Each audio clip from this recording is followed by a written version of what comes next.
अगर ये लगता है या शिवसेना को या कांग्रेस को कि गोधरा जैसा कुछ होने वाला है, तो इसके आपके पास कोई फैक्चुअल इनपुट्स हैं तो आप सरकार को, एजेंसियों को क्यों नहीं देते?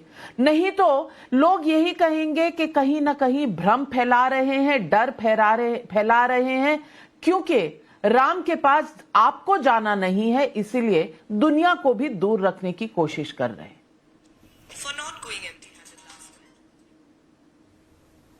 नाविका जी, आपको बहुत बहुत बधाई। आपका वैसे तो आपका इतना एलिवेशन है, इतना इकबाल है सब जगह, लेकिन आपका प्रमोशन हुआ है तो उसके लिए बधाई देता हूं, आपको प्रणाम करता हूं। देखिए, आपने जो प्रश्न किया बीके हरिप्रसाद जी का, ये राजनीति में एक आशंका जताई जाती है। उस प्रशासन के अंग तो है नहीं, जैसा उन्होंने कहा हिस्ट्री है इनकी, उस हिसाब से उन्होंने बताया। उन्होंने 2-3 और घटनाएं भी बताई, उनका भी उदाहरण दिया। तो ये चुनाव के जो आ रहा है मई का 2024 का, आप देखिए जितनी भी घटनाएं हो रही चुनाव के आसपास ही होती हैं। 9.5 साल से क्या कर रहे थे आप? मंदिरों की सफाइयां करा रहे हो, आज 9.5 साल से क्यों नहीं करा पाए? ये एक कहावत है तो दूसरी चीज के लिए हाइडिंग बिहाइंड द बुश। तो श्री राम भगवान का आसरा लेकर के चुनाव में जाना चाहते हैं। नहीं, 9.5 साल की जो उपलब्धियां थी, जिस प्रकार से देश के आम जनता को मानसिक और आर्थिक रूप से प्रताड़ित किया, उस उपलब्धि पे चुनाव लड़ते। तो चुनाव का तो पार्ट इन्होंने कर ही दिया है, क्योंकि इनके चुनाव घोषणा पत्र में ही कहते हैं हमारे राम मंदिर का था। तो नेचुरली पॉलिटिकल तो हो ही गया चीज। तो ये इस चीज का भुनाना चाह रहे हैं देश भर में घूम घूम के। ये अपनी जो उपलब्धियां, मैंने कहा जिस तरह प्रताड़ित किया, प्रताड़न दी देश को, उसके उपलब्धि नहीं बता सकते। इनको पता है वोट मिलेगा नहीं, तो ये सारी वोट की राजनीति है। जहां तक कांग्रेस का प्रश्न है, मैंने कई बार कहा कांग्रेस आज भी सबसे बड़ी फैक्ट्री है लीडरशिप की। कांग्रेस के आदमी लेके सारे पार्टियां आज भी सत्ता में है, लेकिन कुछ हिस्सा कांग्रेस पार्टी का ऐसा है जिससे कांग्रेस पार्टी को कई बार प्रॉब्लम का सामना करना पड़ता है। पॉलिटिकल डेप्थ की आवश्यकता, सूझबूझ की आवश्यकता, उसको दर्शाने की आवश्यकता होती है, वो नहीं कर पा रहे हैं। इसलिए आज ये डिबेट और ऐसे प्रश्न उठ जाते हैं। तो राजनीतिक गहराई की आवश्यकता बहुत होती है। अब वो सेंट्रल सिस्टम में अगर हो तो ये परेशानी तो नहीं ये हो, आप फिर किसके लिए कह रहे हैं? सत्ता में नहीं रह सकते। ये आप बात किसके, ये जो आप नहीं, ये जो आप कह रहे हैं ये दिग्विजय सिंह जी के लिए कह रहे हैं, जो रामलला की मूर्ति पर रोज नया सवाल खड़ा कर देते हैं, या आप कह रहे हैं बीके हरिप्रसाद के ऊपर कि इनको कुछ अपना सोचने की जरूरत है? बहरहाल मैं अजय आलोक जी से पूछूंगी। अजय आलोक जी, वरुण पुरोहित जी कह रहे हैं आशंका है जो जताई जा रही है, पहले भी ऐसा कुछ होता रहा है तो आशंका है, जता दी तो जता दी। अब ये आशंकाएं रोज रोज क्यों आने लगी हैं इनको राम मंदिर की और गोधरा की?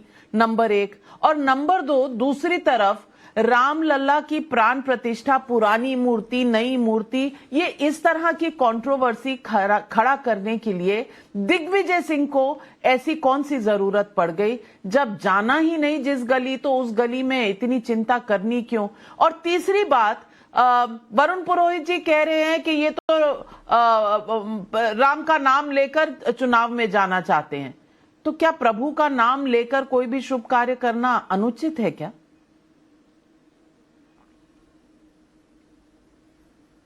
नविका जी, अनुचित तो हमारे लिए राम का नाम कभी नहीं था, कभी जीवन में नहीं होगा, ना ही देशवासियों के लिए होगा। राम का नाम अनुचित उन्हीं के हैं जिनके मन में रोम है और उसी तरह की भाषा निकलती है। आप ये देखिए कि बीके हरिप्रसाद कोई मामूली नेता नहीं है। वो कर्नाटका के कांग्रेस के वेल स्टैब्लिश नेता हैं, गांधी परिवार के करीबी हैं। उन्होंने बयान में कहा कि इनकी हिस्ट्री रही है, इनकी ऐसी रही है, 2002 में गोधरा करवा देते हैं। इनको पता था क्या कि गोधरा होने वाला है? इनको पता था बीके हरिप्रसाद को कि गोधरा होने वाला है और कार सेवकों की हत्या की जाएगी और उन्हें जिंदा जला दिया जाएगा। और उसके बाद वो ये कहते हैं कि जैसा गोधरा में हुआ वैसा कर्नाटका में भी हो सकता है, राम भक्तों की हत्या हो सकती है। मतलब अभी से राम भक्तों की हत्या की भी कल्पना करने लगे हैं ये। मतलब मानसिक विकृता की एक सीमा होती है। ठीक कहा वरुण जी ने, पॉलिटिकल डेप्थ। तो वरुण जी, ये बात तो सबसे पहले गांधी परिवार में सिखाइए ना। इस पीढ़ी की जो गांधी परिवार है उसमें पॉलिटिकल डेप्थ क्या? वो शैलो वाटर से आज तक कभी बाहर ही नहीं गए, आप पॉलिटिकल डेप्थ की बात कर रहे हैं। और जब आस्था वहां पे आ जाए तो वहां पे पॉलिटिकल डेप्थ होता है। ये भी एक अच्छी सोच है कि बात मेरे आस्था की हो रही है, वहां हम पॉलिटिकल डेप्थ की बात करें। किसी और की आस्था पे पॉलिटिकल डेप्थ क्यों नहीं दिखाते हैं? या दिखाए कांग्रेस, किसी और की आस्था पे पॉलिटिकल डेप्थ दिखाए।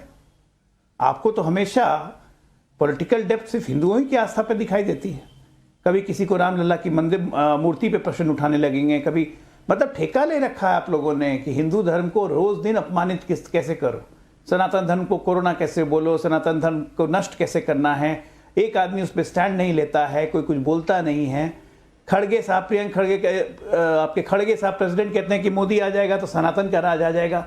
ऐसे तमाम तरह के हैं जहां पे ये साबित होता है कि कांग्रेस हिंदू विरोधी हो चुकी है। अब मुझे आश्चर्य लगता है ये कि इसके बावजूद भी 52-54 सीटें आ जाती हैं आप लोग को इस देश में रह के। हिंदू विरोधी सेंटिमेंट्स को आप जिस तरह से लगाते हैं इसका कोई हिसाब किताब नहीं है। और दूसरी बात कि चुनाव के समय हमें राम याद आते हैं। अरे हमें तो स्थापना के समय राम याद थे। जब से आरएसएस बना, जब से जनसंघ बना, तब से राम चल रहे हैं। हमारे लिए राम गए कब थे? और हमारे लिए राम कभी जाएंगे भी नहीं, यहाँ इस देशवासियों के लिए जाएंगे। पथ से भटक आप गए हैं।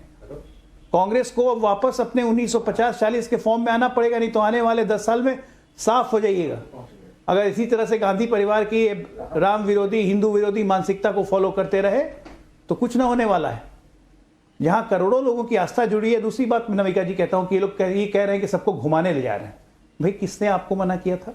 अगर भारतीय जनता पार्टी ये टारगेट कर रही है कि 22 मार्च के बाद 23 जनवरी से लेके 20 मार्च तक, जब तक आचार संहिता नहीं होती है, हम रोज दिन 50,000 से 1 लाख लोगों को ले जाएंगे, हम व्यवस्था करेंगे।